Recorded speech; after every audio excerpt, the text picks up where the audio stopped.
मंच पर विराजमान मंत्रिपरिषद के मेरे साथी श्रीमान रविशंकर जी, श्री जयंत सिन्हा जी,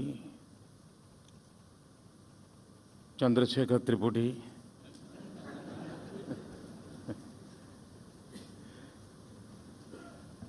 श्री BVR मोहन रेड्डी, नेस्कॉम के सभी महानुभाव, मैं सबसे पहले तो आपकी क्षमा याचना करता हूं क्योंकि पहले कार्यक्रम आज सुबह तय हुआ था, लेकिन मुझे आज कश्मीर जाना पड़ा और उसके कारण मैंने रिक्वेस्ट की थी अगर समय बदला जाए तो ठीक होगा। आपने समय बदला और मुझे आप सबको मिलने का अवसर दिया, इसलिए मैं नेस्कॉम का बहुत आभारी हूं।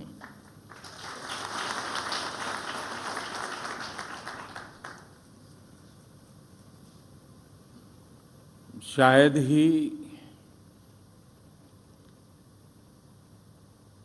कोई एक संगठन इतना जल्दी एक मूवमेंट बन जाए। आमतौर पर मेंबरशिप होती है, मीटिंगें होती हैं, सरकार को मेमोरेंडम दिए जाते हैं, सरकार से अपेक्षाएं की जाती हैं, कभी राजी नाराजी प्रकट की जाती हैं, लेकिन नेस्कॉम का कैरेक्टर वो नहीं रहा। ये संस्था से ज़्यादा एक बड़ा आंदोलन बन गया और प्रारंभ में जिसने कुछ मोतियों को नेस्कॉम के धागे के साथ जोड़ दिया, आज धीरे धीरे भारत का गौरवगान करने वाली एक बहुत बड़ी सुंदर माला बन गया है।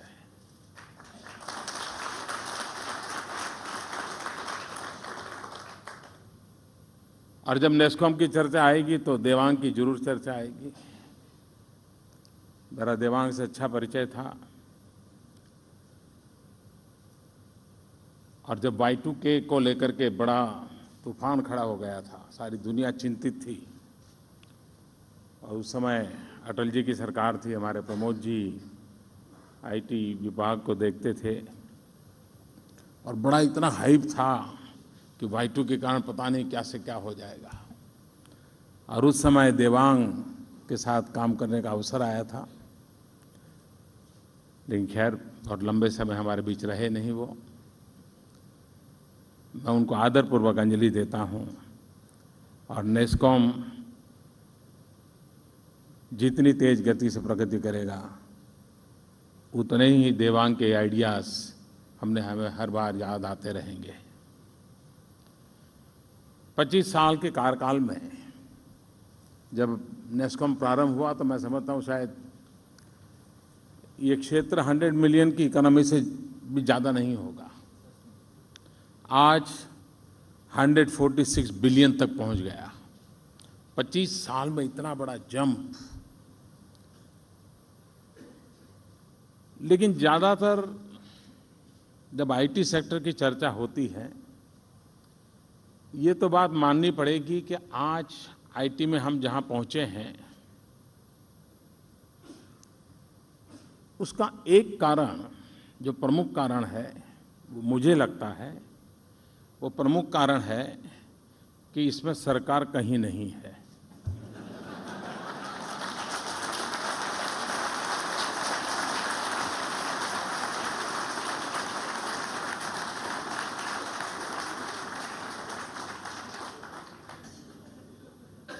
हम जितने दूर रहे उतने अच्छे हैं।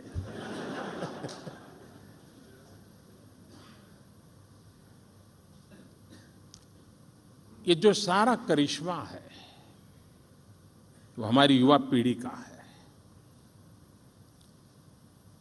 20, 22, 25 साल के नौजवान जिन्होंने उस समय एक क्षेत्र में प्रवेश किया, नेस्कॉम के इस नेटवर्क के माध्यम से लाखों नौजवानों को रोजगार मिला, उनको अवसर मिले, देश की इकोनॉमी को लाभ हुआ, भारत को आधुनिक बनाने की दिशा में कुछ कदम हम भी चले। लेकिन इन सब से भी अलग एक बात जो मुझे हमेशा लगती है कि इस आईटी के कारण पूरी दुनिया को भारत की तरफ देखने का रवैया बदलना पड़ा। पहले दुनिया हमें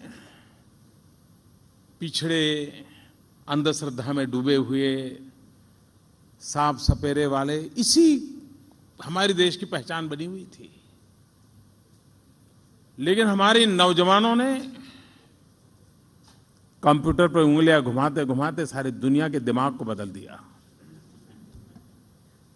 और विश्व को भारत की एक नई पहचान देने में इस क्षेत्र का बहुत बड़ा योगदान है। और इसके लिए इस क्षेत्र के साथ जुड़े हुए सभी भारत की इतनी बड़ी महान सेवा के लिए अनेक अनेक अभिनंदन के अधिकारी हैं। मैं आपको बधाई देता हूं। आज जिन महानुभावों ने इस क्षेत्र में योगदान किया है, जिन्होंने इनोवेशन के द्वारा, नए नए एप्लीकेशंस के द्वारा अपने स्टार्टअप इंडस्ट्रीज को भी बहुत ऊंचाई पर पहुंचाया है, जिन्होंने इस क्षेत्र से जो कुछ भी कमाया समाज सेवा के लिए लगाया है, जैसे हमारे अजीम प्रेम जी, उन सब का मुझे सम्मान करने का अवसर मिला। मैं उन सब को हृदय से बधाई देता हूं उनके इस अचीवमेंट के लिए। नेस्कॉम को जन्म देने वालों से लेकर के नेस्कॉम को यहाँ तक पहुँचाने वालों को, और नेस्कॉम के कारण अपने को आपको भी बहुत ऊंचाइयों पर ले जाने वालों को भी मैं बहुत बहुत बधाई देता हूँ। और मुझे विश्वास है कि आप लोगों का ये साहस, आप लोगों के प्रयास नई पीढ़ी को भी प्रेरणा देंगे और अनेक नई चीज़ों को करने के लिए आश्वस्त करेंगे। आपका कार्यक्रम है आईटी इंडिया टुमारो, और आप इनोवेशंस पर बल दे रहे हैं। हम भी कुछ दिनों से डिजिटल इंडिया की दिशा में चीज़ों को सिंक्रोनाइज करने का प्रयास कर रहे हैं। वक्त इतना तेजी से बदल चुका है कि जितना महात्म्य हाईवेज का है उतना ही महात्म्य आईवेज का है, इंफॉर्मेशन वेज। हाईवेज बन गए तो प्रगति होगी, गारंटी। जब तक हाईवेज नहीं जुड़ता है अधूरी रह जाती है। और इसलिए जब हम डिजिटल इंडिया इस बात को लेकर के चल रहे हैं तो हमारी कल्पना है डिजिटल दृष्टि से जो इंफ्रास्ट्रक्चर चाहिए भारत के हर नागरिक को, वो व्यवस्था कैसे उपलब्ध हो, उतना वो विस्तार होना चाहिए। हम डिजिटल इंडिया की जब बात करते हैं तब सिटीजन सेंट्रिक सेवाएं उसको उपलब्ध कराने की व्यवस्था हम कैसे विकसित करें। हम डिजिटल इंडिया की बात करते हैं तब गवर्नेंस में हम किस प्रकार से बदलाव लाए। और मेरा ये मत रहा है, गुड गवर्नेंस का एक पर्याय बन गया है ई गवर्नेंस। और जब मैं ई गवर्नेंस कहता हूं तब मेरी दृष्टि से वो इजी गवर्नेंस भी है, इकोनॉमिकल गवर्नेंस भी है। और उस रूप में गवर्नेंस की सारी परिभाषाएं बदलती जा रही है। हम उसको कैसे आगे बढ़ाएं। हम आज जहां भी पहुंचे हैं संतोष हो ऐसा लगता है, लेकिन जरूरत के हिसाब से देखें तो अभी हम बहुत पीछे हैं। बहुत कुछ करना बाकी है। इतना बड़ा देश, इतने सारे लोग। आप कल्पना कर सकते हैं जिस देश में बहुत ही निकट भविष्य में 100 करोड़ मोबाइल फोन लोगों के हाथ में होंगे, 100 करोड़। क्या अब जितना जल्दी आपकी फील्ड के लोग मोबाइल ऐप जितनी तेजी से तैयार करेंगे, मैं समझता हूं उतना तेजी से आप मार्केट को कैप्चर करेंगे। और मैं ये जो सलाह दे रहा हूं उसके लिए कोई कंसल्टेंसी फी नहीं है।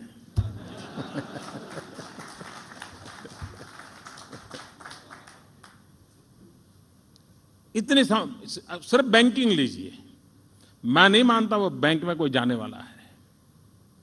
मोबाइल बैंकिंग पर दुनिया चलने वाली है, हम उसको कैसे आगे बढ़ाएं। मोबाइल गवर्नेंस पे चलने वाला है। सारी सुविधाएं, सारी आवश्यकताएं इंसान वहीं से प्राप्त करना चाहता है। आप तो देखते हो कि आज एस्ट्रोलॉजर भी मोबाइल पर सुबह सुबह क्या करना क्या नहीं करना बता देते हैं। हर कोई समझता है कि इसका क्या उपयोग हो सकता है। हर कोई अपने अपने तरीके से विकसित कर सकता है। नेस्कॉम ने कभी एजेंडा नहीं रखा होगा एस्ट्रोलॉजी और आईटी को क्या किया जाए, लेकिन लोगों ने कर लिया होगा। कहने का तात्पर्य ये है कि पूजा पाठ करना है तो भी उनको आईटी का सहारा लेना है। उसको लेटेस्ट से लेटेस्ट दुनिया की जानकारी चाहिए तो भी वो आईटी का सहारा ले रहा है। अपनी कोई समस्या का समाधान करना है तो आईटी से, शॉपिंग करना है तो आईटी से। वे आज एक प्रकार से इस पर डिपेंडेंट हो गया है। और आपके परिवार में जो 18 से नीचे के जितने बच्चे हैं उनका एक ही गुरु है, गूगल गुरु। वो सब चीज उसको ही पूछते हैं, वो आपको नहीं पूछेंगे। घर में भी अंदर चर्चा चलती होगी दो भाइयों के बीच में, तो अंदर जाकर के पूछ करके देखो ये है। तो ये इस रूप में उसने स्थान ले लिया है। इसलिए हम कल्पना कर सकते हैं कि इसके व्याप की कितनी संभावनाएं पड़ी है। और भारत का एक स्वभाव है इन चीजों को एडॉप्ट करना, ये भारत के नेचर में है। हमारे यहाँ सामान्य से सामान्य व्यक्ति भी, मैं अपना एक अनुभव बताऊं, और मेरे लिए वो बड़ा सरप्राइज था।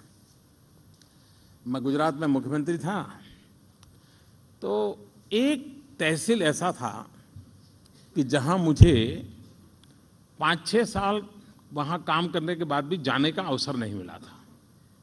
मेरा स्वभाव रहता था कि मैं ज़्यादा से ज़्यादा स्थान पर पहुंचूं, इलाके में जाऊं, लोगों से मिलूं, ये मेरा आग्रह रहता था। तो मैं हमारे सरकारी अफसरों को कहता, भाई वहाँ मुझे जाना है, कोई कार्यक्रम बनाओ।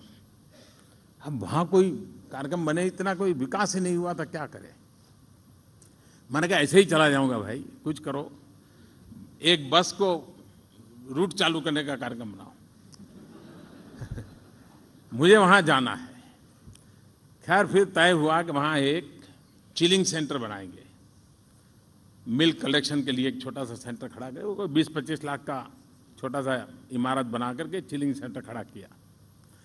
मैंने कहा ठीक है, मैं उद्घाटन कर लिया आता हूँ। शायद जंगल विस्तार है, सब आदिवासी लोग रहते हैं,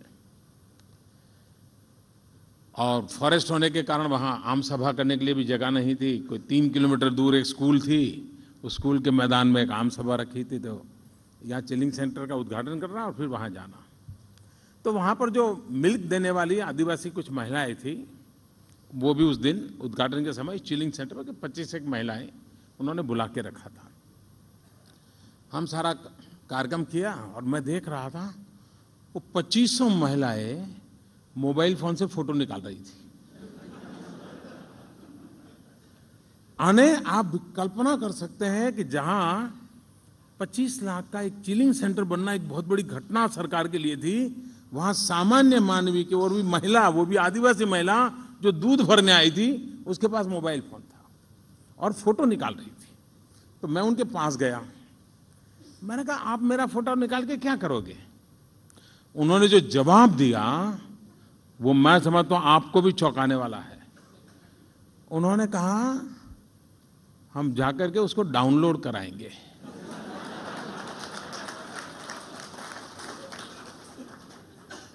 अब ये आपको भी अंदाज नहीं होगा कि आप कहां कहां पहुंचे हैं।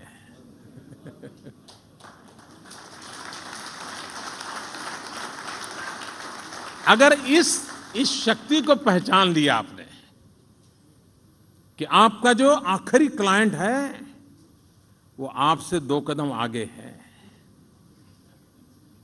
उस नीड को पूरे करने के लिए सरकार इंफ्रास्ट्रक्चर खड़ा करें, आप नए इनोवेशंस करें, आपके इनोवेशन को सरकार एडॉप्ट करे, आप देखते देखते ही देखते रिवॉल्यूशन हो सकता है जी। और मैं मानता हूं आने वाले दिनों में जीडीपी का जो अनेक जीडीपी की संभावना वाले अनेक क्षेत्र हैं, उसमें एक कनेक्टिविटी बहुत बड़ा जीडीपी इंक्रीज करने का क्षेत्र बनने वाला है। जितनी ज्यादा, जितनी अच्छी, जितनी तेज कनेक्टिविटी, उतनी तेज जीडीपी की संभावना है। ये होने वाला है। इतनी बड़ी तेजी से दुनिया बदल रही है, उस दुनिया को हम कैसे कैप्चर करें? आने वाले दिनों में मेरे मन में एक सवाल है, आप नाराज मत होना, क्योंकि आपने बहुत किया है, देश का सम्मान बढ़ाया है। फिर भी जो अच्छा करता है उसी से तो अपेक्षा होती है भाई। जो अच्छा नहीं करता उसको कौन पूछेगा? हाँ ठीक है, बहुत अच्छा, ले लो, इनाम ले रहे। आप अच्छा कर रहे हैं इसलिए मेरी अपेक्षा ज्यादा है।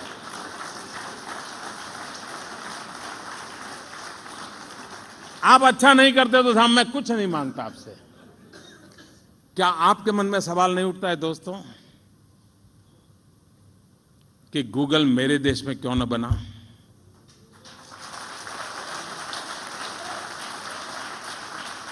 क्या टैलेंट में कमी है क्या? यहां से जो गए उन्होंने जरूर बनाया। मैं नहीं मानता हूं कि सरकार ये रुकावट है। हौसले बुलंद हो, दुनिया में हम पहुंचने के लिए हम उस लेवल के इनोवेशन पे जाएं ताकि जगत को चलाने में हमारी व्यवस्थाएं रोल प्ले करें। ये हो सकता है दोस्तों, मुश्किल काम नहीं है। हॉलीवुड के फिल्म से भी कम खर्चे में अगर मेरे देश के नौजवान मार्स पर पहुंच सकते हैं तो मैं समझता हूं आप भी कर सकते हैं दोस्तों। ये इनोवेशंस की बहुत बड़ी चैलेंज के रूप में लेना चाहिए। कहीं और सब चीजें बने, फिर हम सिर्फ एक क्लाइंट बने, अच्छे क्लाइंट बने और अच्छे बने, ये हमारा मकसद नहीं हो सकता। हमने आगे जाना चाहिए। एक क्षेत्र ऐसा है जिसमें बहुत संभावनाएं पड़ी हैं, ऐसे मैं मानता हूं।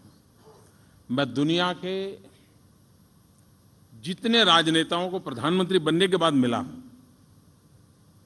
शायद 50 से ज्यादा से मिला हूं, उसमें 25 से 30 राजनेताओं से मेरी जो बात हुई है वो साइबर सिक्योरिटी की उनकी चिंता है। सारी दुनिया परेशान है साइबर सिक्योरिटी को लेकर के। क्या मेरा हिंदुस्तान का नौजवान दुनिया को चैन की नींद सोने के लिए साइबर सिक्योरिटी के लिए फुल प्रूफ इनोवेशंस लेकर के आ सकता है क्या? बहुत बड़ा मार्केट होगा, आप लिख करके रखिए। देख, फायरवॉल से भी काफी आगे बढ़ना पड़ेगा।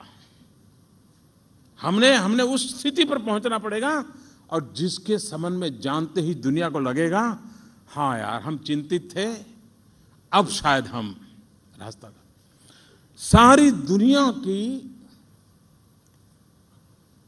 जो ताकत है उस ताकत को साइबर सेफ्टी की जरूरत खड़ी हुई है, साइबर सिक्योरिटी की जरूरत पड़ी है। क्या नेस्कॉम के द्वारा ऐसे एक टास्क फोर्स बना करके हम ग्लोबली क्या दे सकते हैं? ये बात सही है कि ये डायनेमिक अवस्था है। आप एक करें तो वो दूसरा करता है, आप दूसरा करें तो वो तीसरा करता है। लेकिन शायद जगत को एक बहुत बड़ी चिंता मुक्त करने का एक बहुत बड़ा काम हम कर सकते हैं। अदरवाइज अगर हम मैं डरा नहीं रहा हूं, मैं इस विषय का मास्टर नहीं हूं, मैं एक क्लाइंट हूं, मैं क्लाइंट के रूप में बात करता हूं, एक सामान्य ग्राहक। अगर हम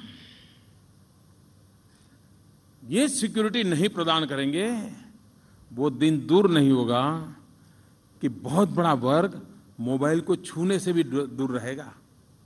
उसको लगेगा नहीं नहीं भैया, ये पता नहीं बातें कहाँ चली जाएगी, चीज़ें कहाँ रिकॉर्ड हो जाएगी, अरे भाई वो मैं नहीं हटता, मेरे पास मत। ये दिन आएंगे और तब जाकर के इस प्रोसेस को इतना बड़ा धक्का लगेगा जिसका हम कल्पना नहीं कर सकते। और इसलिए आवश्यक है हम एश्योरेंस पैदा करें, हम विश्वास पैदा करें कि भाई चिंता मत करो, ये जो टेक्नोलॉजी से तुम जुड़े हो सुरक्षित है, तुम चिंता मत करो, तुम्हारी प्राइवेसी को भी प्रॉब्लम नहीं है, तुम्हारे अपने डॉक्यूमेंट्स को भी प्रॉब्लम नहीं है। उसी प्रकार से जैसे ई बिजनेस बढ़ा, जो भी वो पोर्टल बना करके आते हैं वो आगे बढ़ रहे हैं। अब जितनी बड़ी मात्रा में ई डाटाबेस तैयार हो रहा है, डिजिटल डाटाबेस तैयार हो रहा है, आने वाले दिनों में आपको अपने स्टेटस से नीचे आकर के एक नया बिजनेस शुरू करना पड़ेगा। स्टेटस से इसलिए मैं कह रहा हूं, मैं शब्द प्रयोग ऐसा करने वाला हूं। पब्लिक लाइफ में तो आप ऊंचे जाने वाले हो, व्यापारिक जगत में ऊंचे जाने वाले हो। ऐसे दिन आएंगे जब आपको क्लाउड गोडाउन शुरू करने होंगे। अब आप अपने पिताजी को कहोगे मैं गोडाउन शुरू कर रहा है, तो क्या तुम्हारी बुद्धि खराब हो गई क्या, आप गोडाउन खोलोगे क्या? लेकिन आने वाले दिनों में क्लाउड गोडाउन का एक बहुत बड़ा बिजनेस खड़ा होने वाला है। बहुत बड़ी मात्रा में लोग अपने डॉक्यूमेंट्स, अपनी सारी व्यवस्था, बैंक पूरा का पूरा डाटा आपके क्लाउड गोडाउन के अंदर आकर के रखने के लिए तैयार हो जाएगा, जिस पर उसको विश्वास हो जाएगा कि आप सिक्योरिटी प्रोवाइड करते हैं, सेफ्टी प्रोवाइड करते हैं। क्लाउड लॉकर आने वाले दिनों में इंपॉर्टेंट डॉक्यूमेंट के लिए, इवन कल जो हमने गोल्ड बॉन्ड की बात कही है, गोल्ड बॉन्ड लेने के बाद बहुत लोग होंगे कि गोल्ड बॉन्ड को क्लाउड लॉकर में रख दें। Cloud godown and cloud locker, ये इतनी बड़ा मार्केट की संभावना वाला क्षेत्र बन रहा है।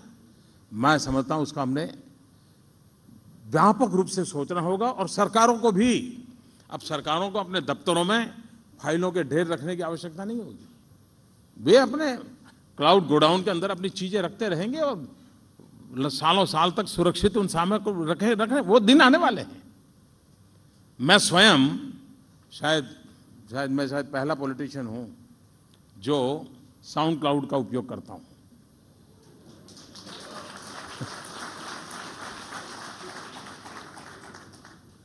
और मेरा अनुभव इतना अच्छा है साउंड क्लाउड का, वरना मैं पहले याहू के अगल बगल में घूमता रहता, यूट्यूब के अगल बगल में घूमता रहता था।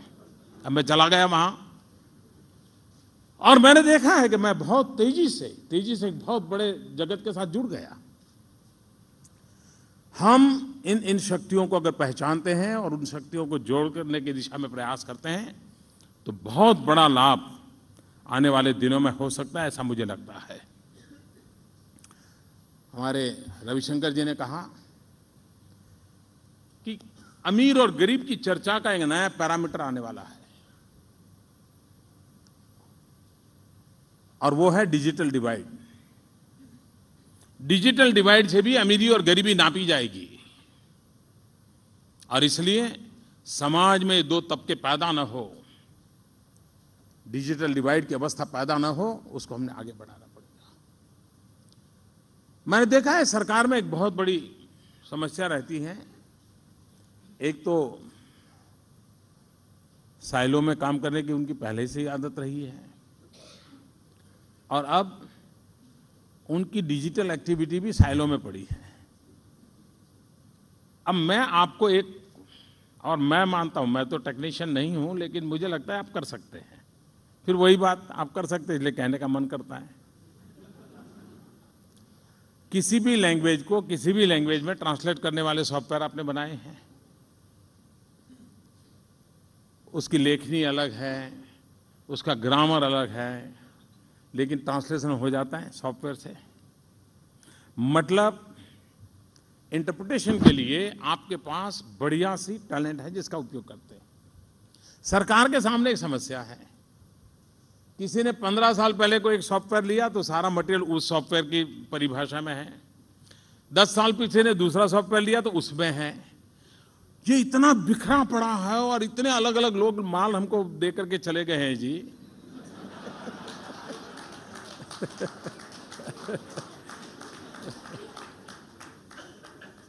अब उस समय जो लोग थे उनको लेने का जरूरी होगा शायद, और लेने में ही मजा आता होगा।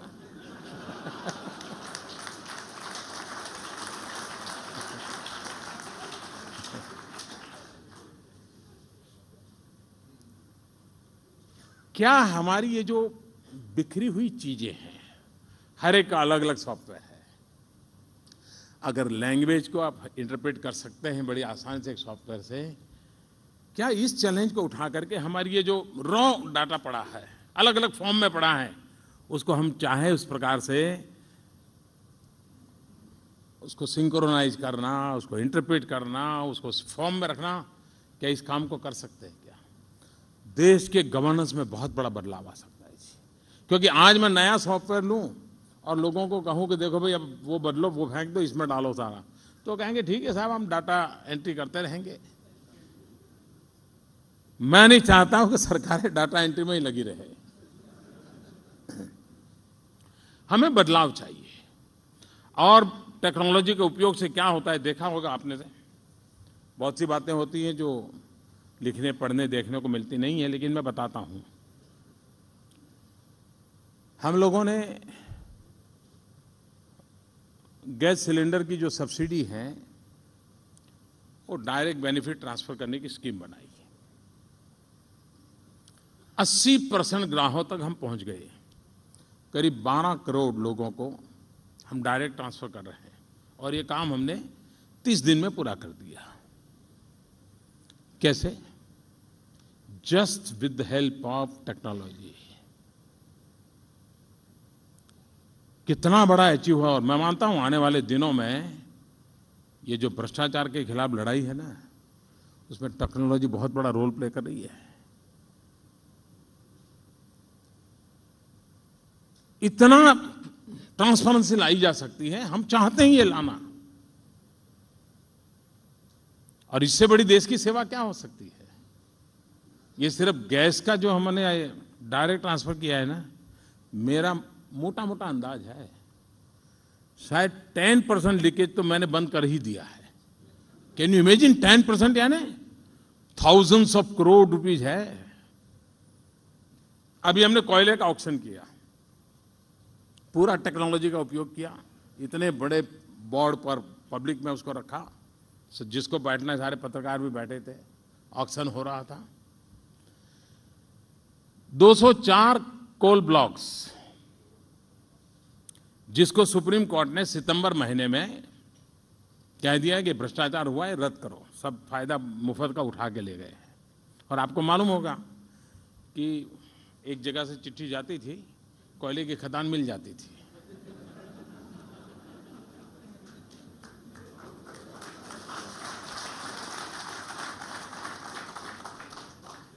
सुप्रीम कोर्ट ने निर्णय किया, हमने उसका फायदा उठाया। हमने 3 महीने के अंदर सारी योजना बनाई, ऑर्डिनेंस लाए। कुछ लोगों की नाराजगी स्वाभाविक है, ऑर्डिनेंस क्यों लाए? सीएजी ने कहा था कि ये जो कोल ब्लॉक का आवंटन हुआ है उसमें 1,86,000 करोड़ रुपए का घपला हुआ है। उस समय जब 1,86,000 करोड़ अखबारों में हेडलाइन आई तो इस देश के नागरिक मानने को तैयार नहीं थे कि यार ये तो ऐसे लिख दिया होगा। ये सीएजी शायद सरकार तो उसकी भिड़ गई होगी। हम भी पॉलिटिकली बोलते तो थे, लेकिन मन में रहता था यार इतना होगा क्या।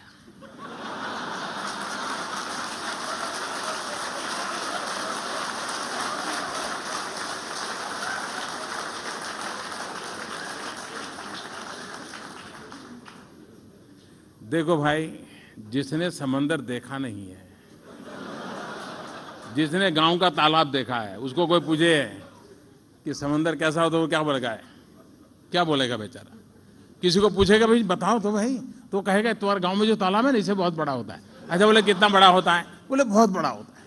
फिर पूछेगा ऐसे हमारी भी मुसीबत है, हम तो कल्पना ही नहीं कर सकते इतना बड़ा हो सकता है। अभी हमने 19 ब्लॉक का ऑक्शन किया और टेक्नोलॉजी का उपयोग करके किया, पूरी तरह ई ऑक्शन था। सब लोग अपनी बोली अपने कंप्यूटर से बोल रहे थे। 204 में से सिर्फ 19 का हुआ है।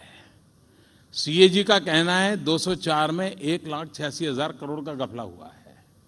19 का किया और अब तक 1,10,000 करोड़ रुपया की बोली बोल चुके हैं।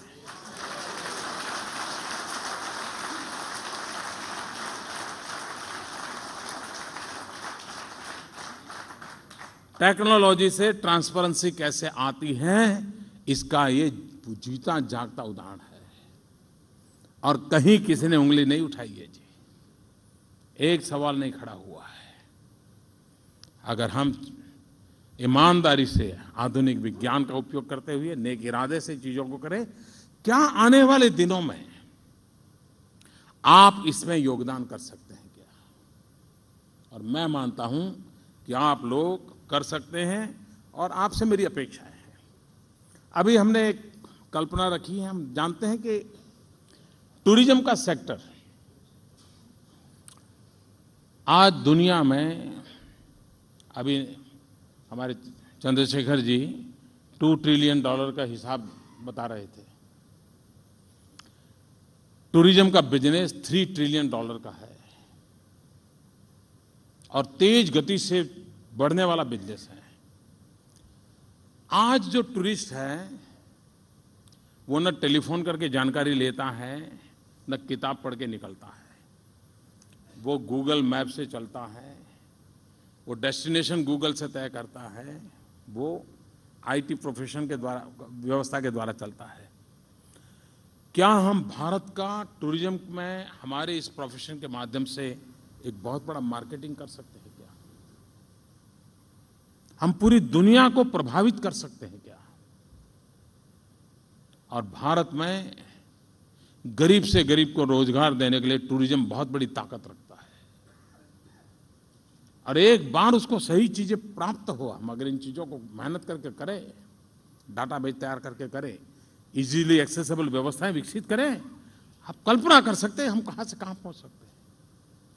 हमारे नौजवानों को मैं आग्रह करता हूं, मैंने अभी सरकार में एक निर्णय किया है, अभी है हेरिटेज सिटीज के लिए। मैं चाहता हूं कि देश में 50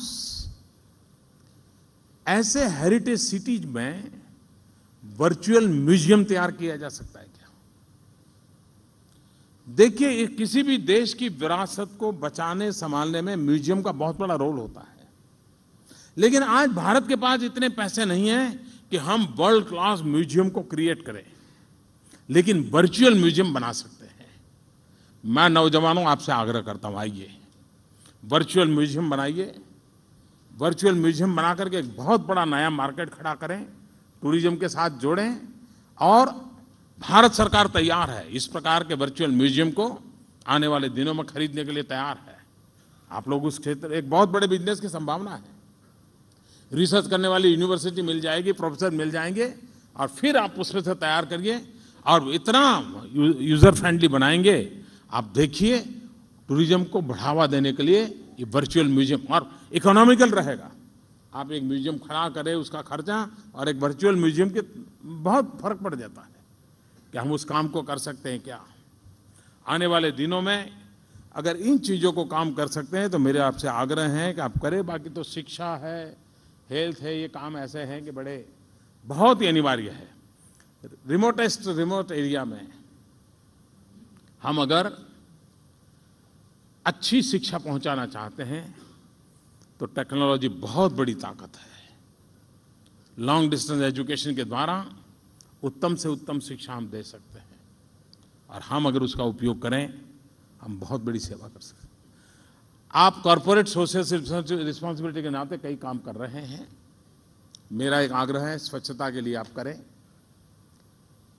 लेकिन उसके साथ साथ मुझे बताया गया 1800 मेंबर है आपके नस्कॉम के।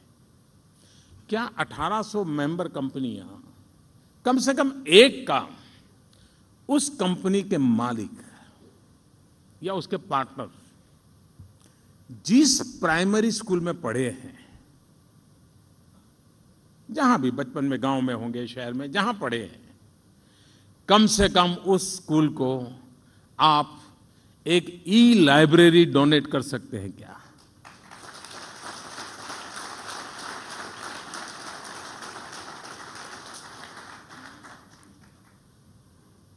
आप हमारी नई पीढ़ी को जानकारियों का खजाना खोल दीजिए इनके सामने। आज मिनिमम 20 लाख किताबें ई लाइब्रेरी के लिए आसानी से उसको उपलब्ध हो जाएगी। आज गांव में 2000 किताबों की लाइब्रेरी बनाना कठिन है, लेकिन आप जहां पढ़े हैं आपका एक अटैचमेंट होगा।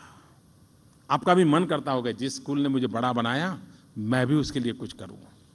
आप देखिए, देखते ही देखते वो वायरल की तरफ फैलेगा और फिर ई लाइब्रेरी के लिए बहुत बड़ा बिजनेस खुल जाएगा। कभी ये है जो ई लाइब्रेरी का स्ट्रक्चर बना के दे देते हैं, आपको ई लाइब्रेरी सर्विस प्रोवाइड करते हैं। साइंस मैगजीन, आज हमारा विद्यार्थी कहां से खर्चा करेगा? इवन मेडिकल स्टूडेंट के लिए साइंस मैगजीन महंगे पड़ते हैं, लेकिन हम ई लाइब्रेरी प्रोवाइड करें तो वो कितना सारा कर सकता है, इसका आप अंदाज कर सकते हैं।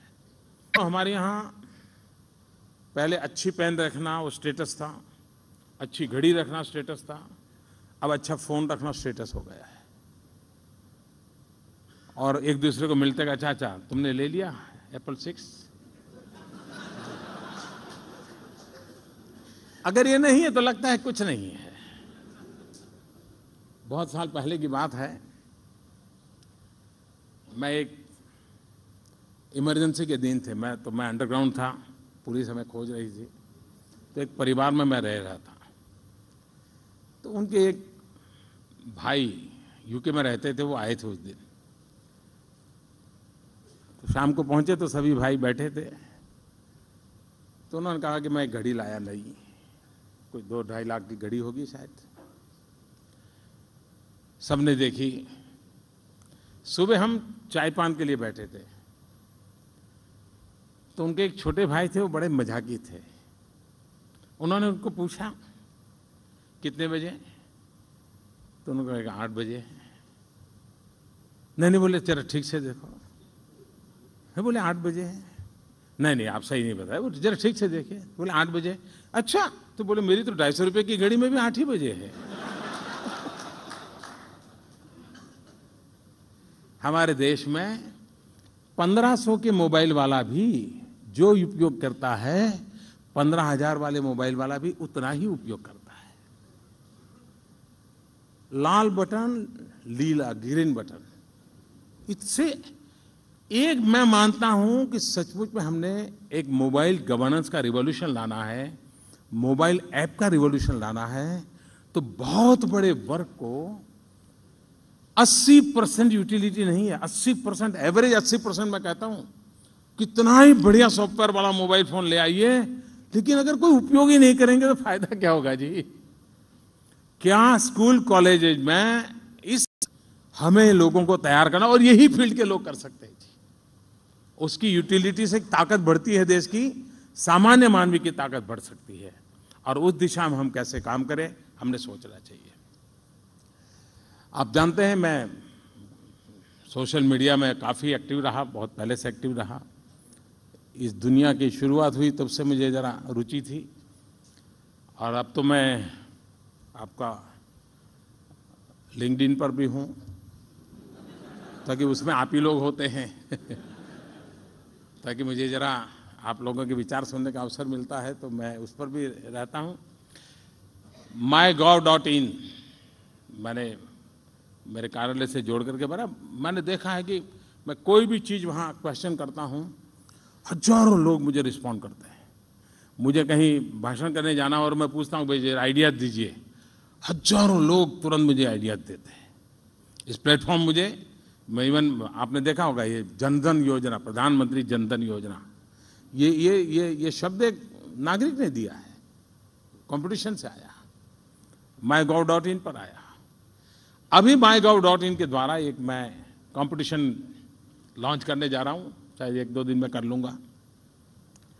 मैं आपको भी निमंत्रित करता हूँ, उसमें आइए। पीएमओ कार्यालय के लिए मोबाइल ऐप कैसा हो, आइडियाज़, पहली कंपटीशन का मेरा लेवल है आइडियाज़, और जो बेस्ट आइडियाज़ आएंगे, ये गूगल के साथ मिलकर के हम कर रहे हैं, जो बेस्ट आइडियाज़ होंगे, ऐसे लोगों की टीम को फिर गूगल ऑफिस अमेरिका जाने का निमंत्रण मिलेगा। और दूसरा है एग्जीक्यूशन, आइडिया को इम्प्लीमेंट करने वाला पूरा सॉफ्टवेयर तैयार करना। मैं चाहूँगा कि मेरे कार्यालय को भी इस इंडिया टुमारो जो इनोवेशन को लेकर के आप चले हैं, तो मुझे भी आप लोग मदद करें। फिर एक बार, मैं नहीं जानता, मैं ज़्यादा ही समय ले लिया, लेकिन मुझे अच्छा लगा। बहुत बहुत धन्यवाद। Thank you.